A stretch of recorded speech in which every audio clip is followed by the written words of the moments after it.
Fala pessoal, eu estava aqui preparando um quadro porque eu também queria conversar com vocês o seguinte: de uma possível lesão renal causada por uma reação anormal, ou seja, fora do que deveria ser, fora daquela função normal que o sistema imune deveria fazer de defesa.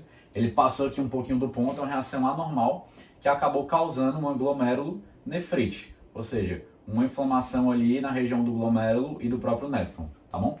É isso que eu queria conversar um pouquinho agora com vocês. Vamos entender o seguinte: quando a gente está falando da glomerulonefrite aguda, a grande maioria dos casos, assim, cerca de 90 e poucos por cento, geralmente é causada por uma reação imune anormal, secundária ali a uma infecção justamente do streptococo.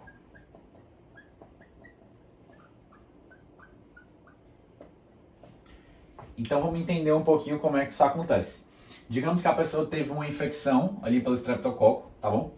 Aí o streptococo está infeccionando a pessoa. Sítios comuns que ele costuma infectar, pode ser ali na região da garganta, uma amidalite, uma faringite streptocócica, ou até mesmo uma lesão aqui de pele streptocócica que acabou infectando, alguns dos sítios de entrada mais comuns dele, né?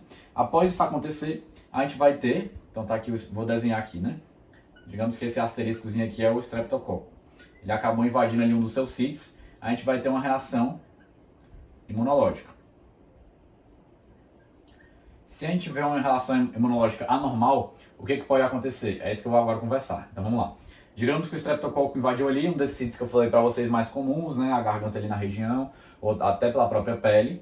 A gente vai ter a reação imune, que é o ataque inicial, que foi até o tema das primeiras aulas. E lá mais pro final, mais tardiamente, a gente vai ter a produção de anticorpos. Eu vou pintar aqui de azul para vocês. Quando esses anticorpos se ligarem aqui com o antígeno, né, que seria o antígeno streptocócico, o que vai acontecer? Se a gente está juntando um antígeno e um anticorpo, a gente vai ter a formação de uma coisa que eu vou chamar um conceito novo para vocês, novo para quem não conhece, né, mas para quem conhece, que é o imunocomplexo. O que pode acontecer? Esse imunocomplexo pode acabar caindo, eu vou desenhar o imunocomplexo aqui, na própria circulação sanguínea, aqui o antígeno streptocócico ligado ao anticorpo. Como ele caiu na corrente sanguínea, digamos aqui que tem vários, tá pessoal, mas vou desenhar só um. Depois que ele caiu aqui na corrente sanguínea, ele pode ir viajando aqui, e como o rim está ali interposto à circulação sanguínea, uma hora ou outra ele vai acabar podendo parar aonde? Justamente no rim. Vai chegar aqui pela arteríola aferente, aqui, vou desenhar aqui. E uma hora ou outra, ele pode acabar chegando finalmente aqui no capilar glomerular. E é isso que a gente vai analisar agora um pouquinho com mais de calma. Então eu vou dar aqui o nosso querido zoom, para a gente ver o que está passando aqui dentro do capilar glomerular. Digamos que aqui no capilar glomerular, chegou ali justamente o anticorpo junto com o antígeno streptocócico, que é o imunocomplexo, assim que eu vou chamar a partir de agora, para facilitar a explicação. Aqui chegou o nosso imunocomplexo, tá bom? Esse imunocomplexo, o que pode acontecer? Ele vai fazer o seguinte: ele vai pode estimular algumas células que estão localizadas aqui, principalmente na região da lâmina basal. Ou seja, células localizadas principalmente entre aqui as células endoteliais, que eu estou desenhando aqui do capilar glomerular, entre também essas células endoteliais e entre os podócitos, que são dois dos componentes justamente do que a gente viu nas últimas aulas, só revisando, da membrana glomerular. Tanto que o outro componente seria justamente a lâmina basal, que é onde pode estar essas células. Então, fisiologicamente, a gente tem essas células aqui. Eu não comentei muito nas outras aulas, porque não é muito importante quando a gente está conversando da membrana glomerular. Mas nesse contexto aqui, de sistema de reação imune, né, anormal, com essa reação ao streptococo, essa célula é importante. Então, eu vou apresentar aqui para vocês agora a célula mesangial.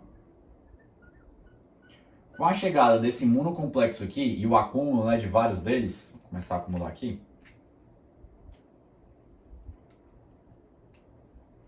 Desenhar aqui outro. Pode haver um estímulo dessas células mesangiais, aqui eu só desenho uma, mas para que elas comecem a liberar citocinas. Vou desenhar aqui as citocinas de vermelho, digamos. Essas citocinas vão agir aqui no capilar glomerular e vão produzir justamente o que a gente espera que citocinas num processo inflamatório façam sobre um vaso sanguíneo. Vão estimular. Aqui o principal efeito que eu quero comentar com vocês, para facilitar aqui a explicação, seria o aumento da permeabilidade.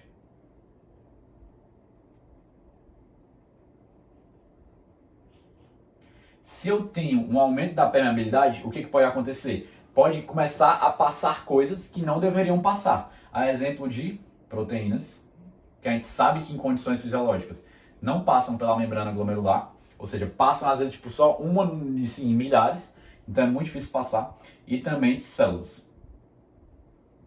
Então, se a gente acabar pedindo um sumário de urina de um paciente que está tendo essa glomerulonefrite aguda, um S1, sumário de urina, a gente pode ver ali naquela análise da urina coisas que não deveriam estar lá.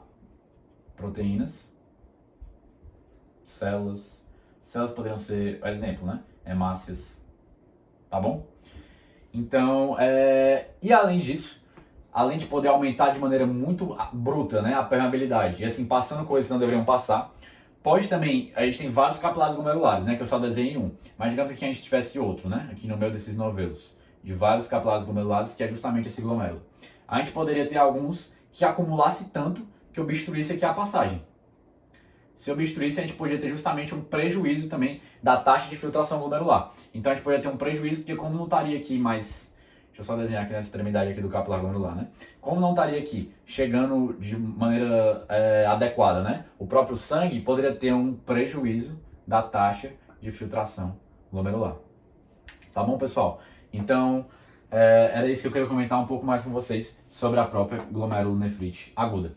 E também só reforçar o seguinte, que em muitos casos isso aqui costuma se reverter, né? Depois o processo inflamatório pode acabar se acalmando e também via tratamento, né, com próprios anti-inflamatórios, e o paciente evoluir e ter um prognóstico muito bom sem sequelas, né? Em outros casos, assim, ele pode também acabar evoluindo para uma doença renal mais crônica. Digamos que aqui teve um processo inflamatório e uma destruição muito grande de vários néfrons, né? Isso pode dar uma doença renal crônica devido a um prejuízo, assim, irreversível mesmo dos rins dele. Mas, de maneira geral, o quadro geralmente é de bom prognóstico. Ele costuma melhorar depois de algumas semanas, quando o processo inflamatório se acalma.